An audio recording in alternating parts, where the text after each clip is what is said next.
ক্যাটটনিয়ার কিন্তু অ্যালোকেশন দিয়ে দিছে, তো যারা অ্যালোকেশন অলরেডি দেখে ফেলছেন যে এখানে যে ওয়ালেটটা কানেক্ট করতে বলছে, কানেক্ট ইওর বিএসসি ওয়ালেট, এটা কিভাবে কানেক্ট করবেন অনেকে বুঝতে পারছেন না। তো এটা কানেক্ট করার জন্য প্রথমে আপনার হচ্ছে যে উপরের যেই লিঙ্ক, এই যে উপরে যে লিঙ্ক, এই লিঙ্কটা হচ্ছে এভাবে কপি করে নেবেন, এভাবে চাপ দিয়ে ধরলে এই যে এখানে যে এই কপির উপর হচ্ছে ক্লিক দিবেন, কপির উপর ক্লিক দেওয়ার পর এটা কপি হয়ে যাবে। হওয়ার পরে আপনি আপনার হচ্ছে ব্রাউজারে যাবেন, আমি আমার মেসেজ ব্রাউজারে আসলাম, আসার পরে হচ্ছে কপি করা ওটা হচ্ছে পেস্ট করে দিবেন। পেস্ট করে দেওয়ার পরে এখান থেকে হচ্ছে লগ ইন করবেন,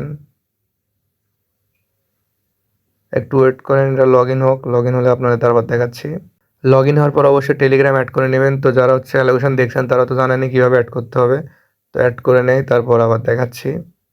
আচ্ছা, এখন আমার টেলিগ্রাম অ্যাড হয়ে গেছে। হওয়ার পরে আপনার হচ্ছে এই যে এই ওয়ালেটের উপর হচ্ছে ক্লিক করবেন। করার পরে আপনার এখানে অনেকগুলো ওয়ালেট শো করবে, তো এখান থেকে মেটামাস্কটা সিলেক্ট করবেন, মেটামাস্কটা করলে ভালো হবে। তো মেটামাস্ক সিলেক্ট করলাম। তো এখানে মেটামাস্কের হচ্ছে পাসওয়ার্ডটা চাবে, পাসওয়ার্ডটা দিয়ে দিবেন।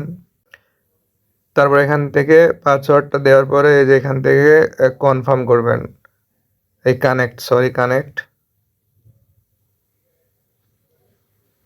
করার পর দেখতে পাচ্ছেন যে আপনার ওয়ালেট কিন্তু এখানে লিঙ্ক হয়ে গেছে, এখানে কিন্তু আপনার ওয়ালেট লিঙ্ক হয়ে গেছে এবং আপনার এই ওয়ালেটে কিন্তু তারা হচ্ছে টোকেনটা পাঠিয়ে দেবে এবং ওই টোকেন ওয়ালেট থেকে এক্সচেঞ্জারে নেওয়ার জন্য হয়তো বিএনবি ফি লাগতে পারে।